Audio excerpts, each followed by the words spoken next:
여러분도 이렇게 밤중에 자꾸 깨시나요? 새벽 1시, 3시, 5시. 매일 밤 시계를 보게 되시죠?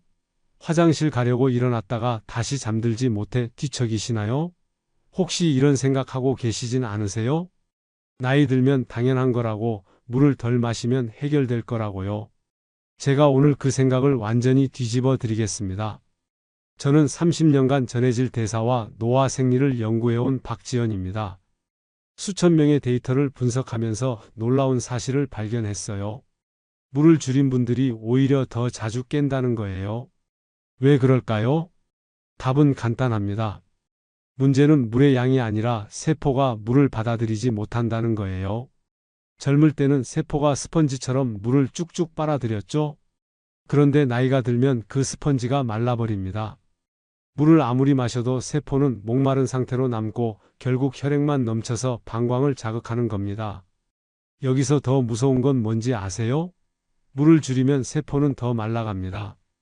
그럼 몸은 어떻게 반응할까요? 더 자주 신호를 보내요. 그게 바로 야간뇨의 악순환입니다. 그런데 놀랍게도 이 마른 스펀지를 다시 촉촉하게 만드는 방법이 있습니다.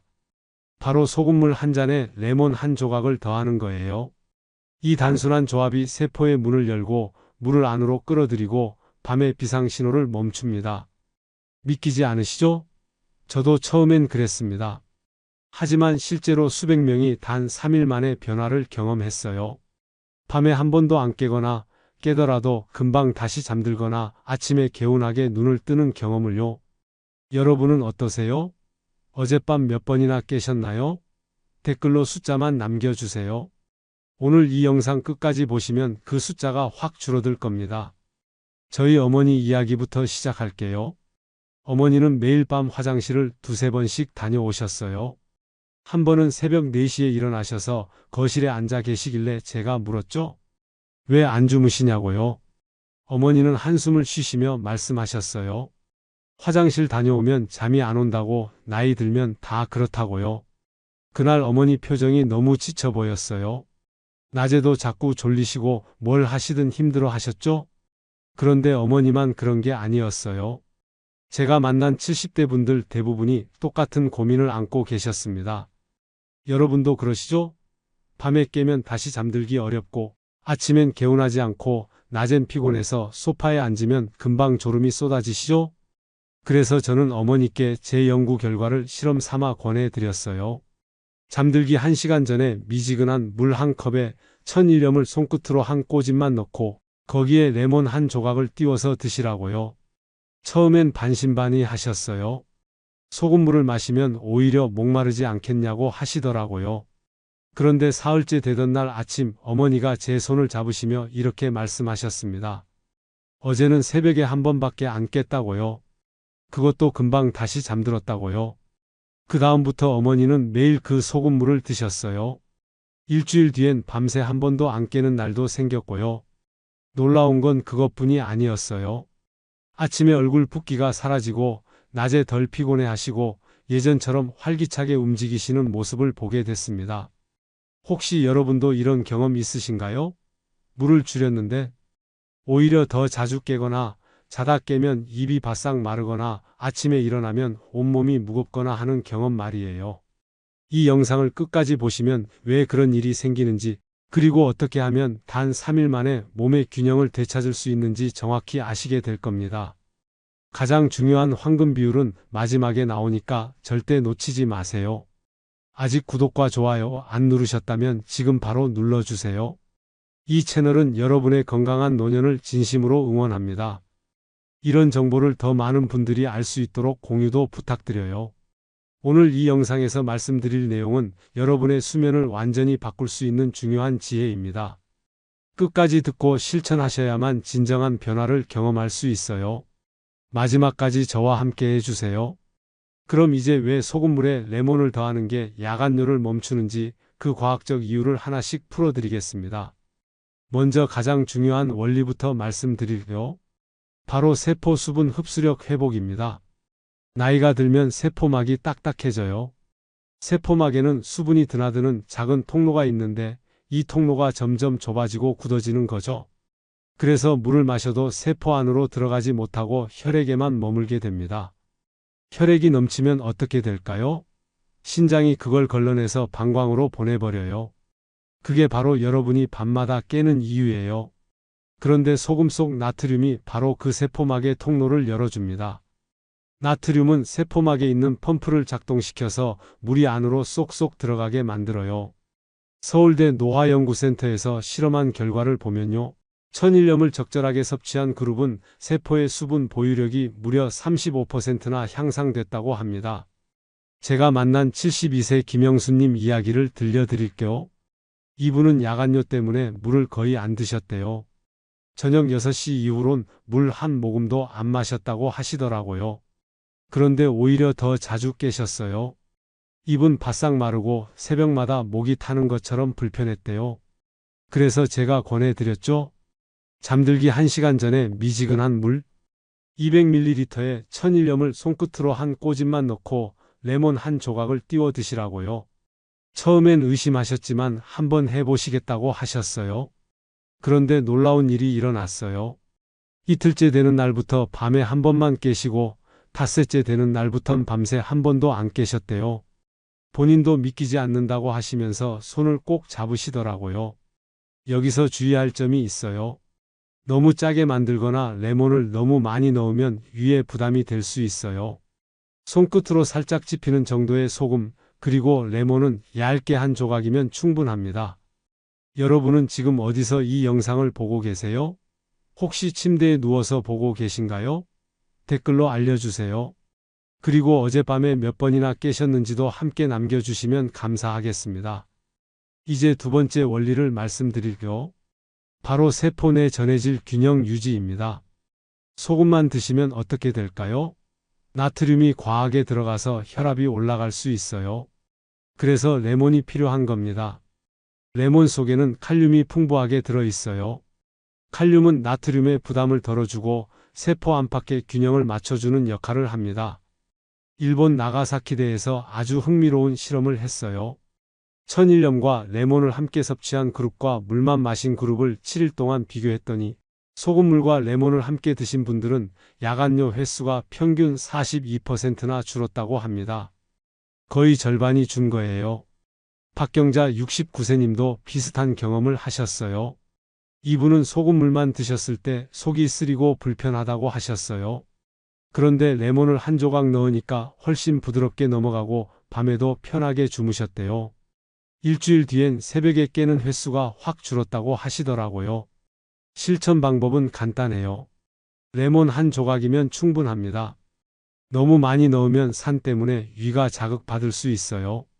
만약 평소에 속쓰림이 있으신 분이라면 물을 조금 더 타서 희석해서 드시면 돼요. 혹시 여러분 중에 소금물을 시도해 봤다가 속이 쓰려서 포기하신 분 계신가요? 댓글로 경험 공유해 주시면 다른 분들께도 큰 도움이 될 거예요. 세 번째 원리는 붓기와 염증 완화입니다. 여러분 중에 아침에 일어나면 얼굴이 퉁퉁 붓거나 손발이 무겁게 느껴지시는 분 계시죠? 그건 세포 안팎의 수분 압력이 무너졌다는 신호예요. 물이 세포 안에 제대로 들어가지 못하고 세포 밖에만 고여 있는 거죠. 소금물 속 미네랄은 이 압력을 다시 조절해줘요. 나트륨뿐 아니라 천일염 속에는 마그네슘, 칼슘 같은 미네랄이 80가지 이상 들어있어요. 이 미네랄들이 세포막을 통과하면서 균형을 잡아주는 겁니다. 한국영양학회 보고서를 보면요. 천일염 속 마그네슘이 염증 수치를 28%나 낮춰준다는 결과가 나왔어요. 염증이 줄면 어떻게 될까요? 혈관이 편안해지고 순환이 좋아지고 몸이 밤에 비상모드로 들어갈 이유가 사라지는 거죠. 정혜림 74세님은 손발 붓기와 얼굴 붓기 때문에 고민이 많으셨어요. 아침마다 거울 보기가 싫다고 하실 정도였죠. 그런데 소금물과 레몬을 드시고 나서 일주일 뒤부터 변화가 보이기 시작했대요. 손가락 반지가 헐렁해지고 아침 얼굴이 훨씬 가벼워졌다고 하셨어요. 실천 방법은 꾸준함이에요. 자기 전에 한 잔, 최소 3일 이상은 지속해야 세포가 반응합니다. 하루 이틀 해보고 포기하시면 절대 변화를 느낄 수 없어요. 단, 주의하실 점이 있어요. 심장질환이나 신장질환이 있으신 분은 반드시 전문가와 상담하신 후에 시작하세요. 몸 상태에 따라 소금 섭취량을 조절해야 할 수도 있거든요. 여러분은 아침에 거울 보면 어떤 모습이신가요? 얼굴이 붓거나 눈두덩이 무거운 날이 많으신가요? 오늘부터 매일 아침 사진 한 장씩 찍어 보세요. 일주일 뒤 비교해 보시면 변화가 눈에 보일 겁니다. 네 번째 원리는 숙면 호르몬 활성화입니다. 우리 몸에는 멜라토닌이라는 수면 호르몬이 있어요. 이 호르몬이 충분히 분비되어야 깊은 잠에 빠질 수 있죠? 그런데 나이가 들면 멜라토닌 분비가 줄어들어요. 특히 세포가 건조한 상태면 호르몬 분비가 더 방해받습니다. 적절한 나트륨 섭취는 멜라토닌 분비를 도와줘요. 서울대 수면의학센터에서 발표한 연구를 보면요. 취침 1시간 전에 미지근한 물을 섭취한 그룹이 수면 유지 시간이 평균 45분이나 더 길었다고 합니다. 김도연 70세님은 새벽마다 깨는 게 습관처럼 굳어져 계셨어요. 한번 깨면 최소 1시간은 뒤척이셨다고 해요. 그런데 소금물과 레몬을 드시고 나서 놀라운 변화가 생겼대요. 새벽에 깨는 횟수가 확 줄고 깨더라도 금방 다시 잠들었다고 하시더라고요. 어느 날은 눈 뜨니까 아침이라 깜짝 놀랐다고 하셨어요. 타이밍이 중요해요. 잠들기 딱 1시간 전에 드셔야 해요. 너무 늦게 드시면 오히려 화장실 가고 싶어서 깰 수 있고 너무 일찍 드시면 효과가 약해져요. 그리고 과량 섭취는 절대 금물이에요. 많이 마신다고 더 좋은 게 아니라 오히려 수면을 방해할 수 있어요. 딱 200ml 종이컵 한 잔 정도면 충분합니다. 여러분은 최근에 숙면하신 적이 언제인가요? 아침에 눈 뜨면서 개운했던 기억이 있으신가요? 댓글로 공유해 주세요. 다섯 번째 마지막 원리는 혈당과 혈압 안정화입니다. 야간뇨와 혈당이 무슨 상관이냐고 생각하실 수도 있어요. 그런데 밀접한 관계가 있어요. 혈당이 불안정하면 신장이 계속 일하게 돼요. 특히 밤에 혈당이 오르면 신장이 포도당을 걸러내느라 소변을 더 많이 만들게 되죠. 소금과 레몬의 조합은 인슐린 저항성을 낮춰줘요. 레몬의 구연산과 소금의 미네랄이 함께 작용하면서 혈당 균형을 유지하는 거예요. 국립보건연구원 보고서를 보면요. 1001년 내 마그네슘 섭취가 공복, 혈당을 평균 12%나 낮췄다는 결과가 있어요. 이정복 67세님은 야간뇨뿐 아니라 공복 혈당도 걱정이 많으셨어요. 아침마다 재보면 130 넘게 나오는 날이 많았대요. 그런데 소금물과 레몬을 꾸준히 드신 뒤로 야간뇨가 줄면서 아침 혈당도 110으로 안정되었다고 하셨어요. 실천 방법을 정확히 알려드릴게요. 아침 공복엔 소금물만 드시고 저녁 잠들기 전엔 레몬을 더한 소금물을 드세요. 이렇게 하면 하루 종일 균형이 유지돼요. 약물을 복용하고 계신 분들은 꼭 주의하셔야 해요. 소금물을 드시고 최소 30분 간격을 두고 약을 드셔야 해요. 약물 흡수에 영향을 줄 수 있거든요. 여러분은 혈당과 수면 둘 다 잡고 싶으시죠? 댓글로 지금 가장 힘든 부분이 뭔지 알려주세요. 야간뇨인가요? 혈당인가요? 아니면 둘 다인가요? 이렇게 5가지 원리가 톱니바퀴처럼 맞물리면요. 세포가 촉촉해지고 혈액이 맑아지고 방광 자극이 줄어들고 몸이 밤에 편안해집니다. 비상신호를 보낼 이유가 사라지는 거죠. 그럼 이제 구체적으로 어떻게 실천해야 하는지 생활 속에서 바로 적용할 수 있는 방법들을 하나씩 알려드리겠습니다. 먼저 가장 기본이 되는 황금 비율과 타이밍을 정확히 알려드릴게요. 잠들기 전 딱 1시간, 이 타이밍이 정말 중요해요. 너무 일찍 드시면 효과가 약해지고 너무 늦게 드시면 화장실 때문에 깰 수 있어요. 미지근한 물 200ml 종이컵으로 한 잔 정도예요. 여기에 천일염을 손끝으로 한 꼬집만 집어서 넣으세요. 그리고 레몬을 얇게 한 조각 띄우면 끝이에요. 너무 짜거나 신맛이 강하면 위를 자극할 수 있어요. 처음 시작하시는 분들은 소금을 더 적게 넣고 천천히 양을 늘려가세요. 몸이 적응하는 시간이 필요하거든요. 여기서 많은 분들이 실수하시는 게 뭔지 아세요? 손끝이 아니라 손가락 한 마디 정도 넣으시는 거예요. 그럼 너무 짜져요. 정말 손끝으로 살짝 찝히는 정도, 그 정도면 충분합니다. 여러분 내일 아침에 평소보다 덜 피곤하면 댓글로 꼭 알려주세요. 그 댓글이 다른 분들께 큰 용기가 될 거예요. 두 번째로 중요한 건 오후 카페인 관리예요. 오후 3시 이후엔 카페인을 완전히 끊으셔야 해요. 커피뿐 아니라 녹차, 홍차, 심지어 초콜릿도 카페인이 들어있어요. 카페인은 우리 몸에서 완전히 빠져나가는데 최소 6시간에서 8시간이 걸려요. 연구 결과를 보면요. 오후 3시 이후 카페인을 중단한 그룹은 수면의 질이 40%나 향상됐다고 해요. 깊은 잠에 빠지는 시간도 훨씬 빨라졌고요. 특히 카페인과 소금물을 함께 드시면 안 돼요.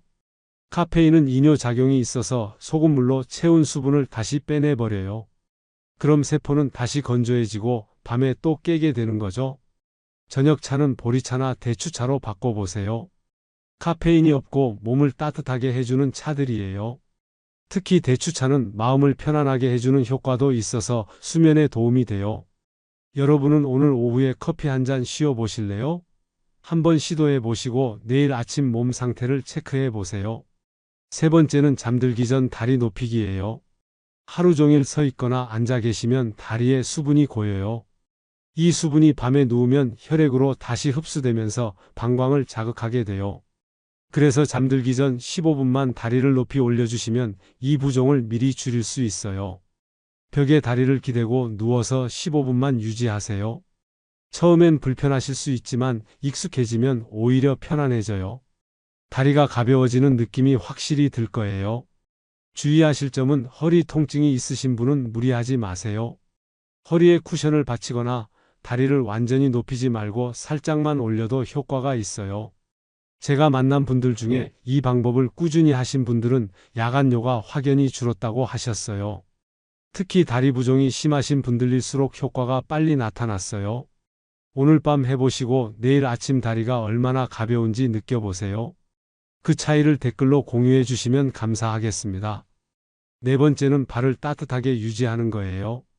발이 차가우면 혈관이 수축돼요. 혈관이 수축되면 혈액이 잘 안 돌고 신장이 소변을 더 많이 만들어내요.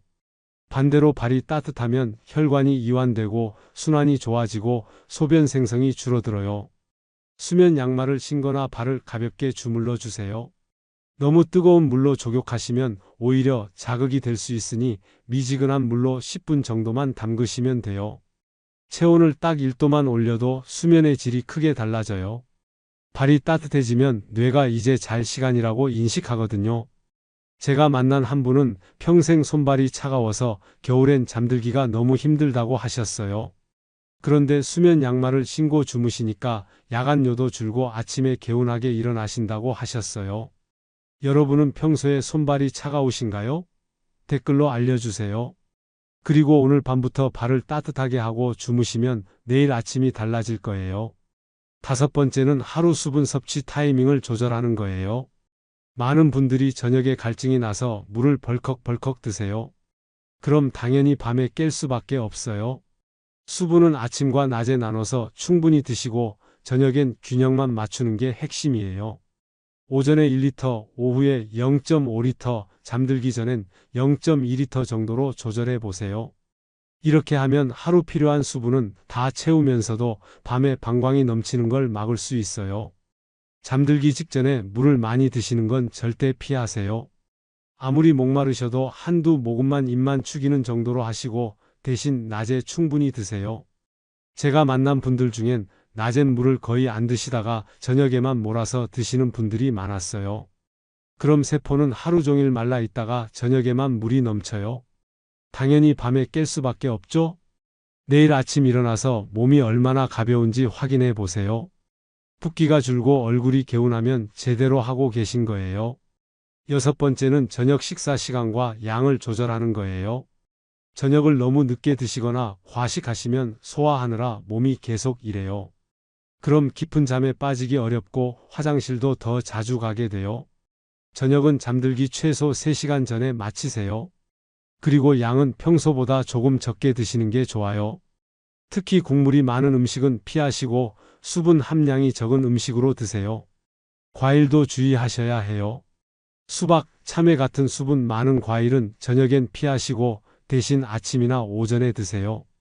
7번째는 스트레스 관리예요. 스트레스를 받으면 코르티솔이라는 호르몬이 나와요. 이 호르몬이 밤에도 계속 분비되면 몸이 긴장 상태로 남아서 자꾸 깨게 돼요.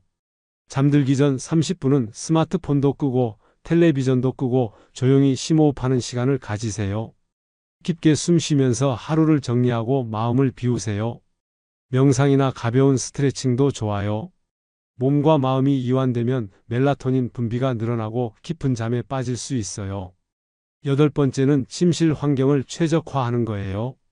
침실은 시원하고 어둡고 조용해야 해요. 온도는 18도에서 20도 정도가 가장 좋아요. 너무 덥거나 추우면 자다가 깰 수 있어요. 불빛도 완전히 차단하세요. 작은 불빛도 멜라토닌 분비를 방해해요.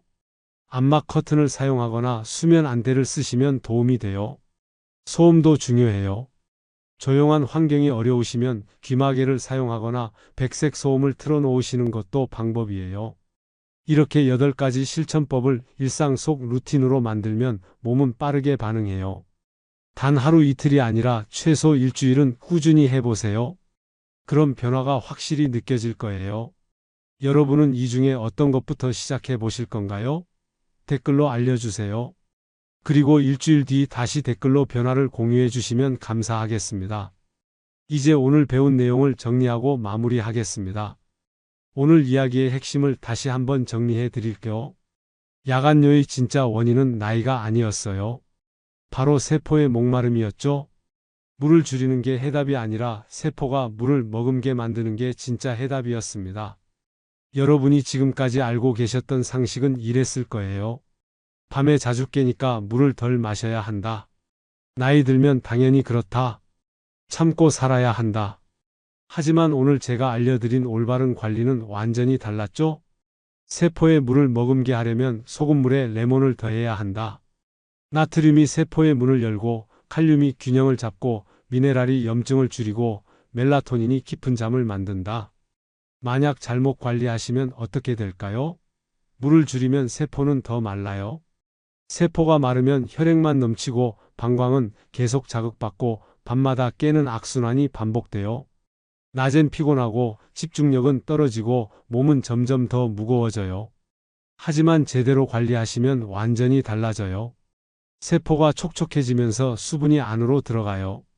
혈액은 맑아지고 방광 자극은 줄고 밤에 비상신호가 사라져요.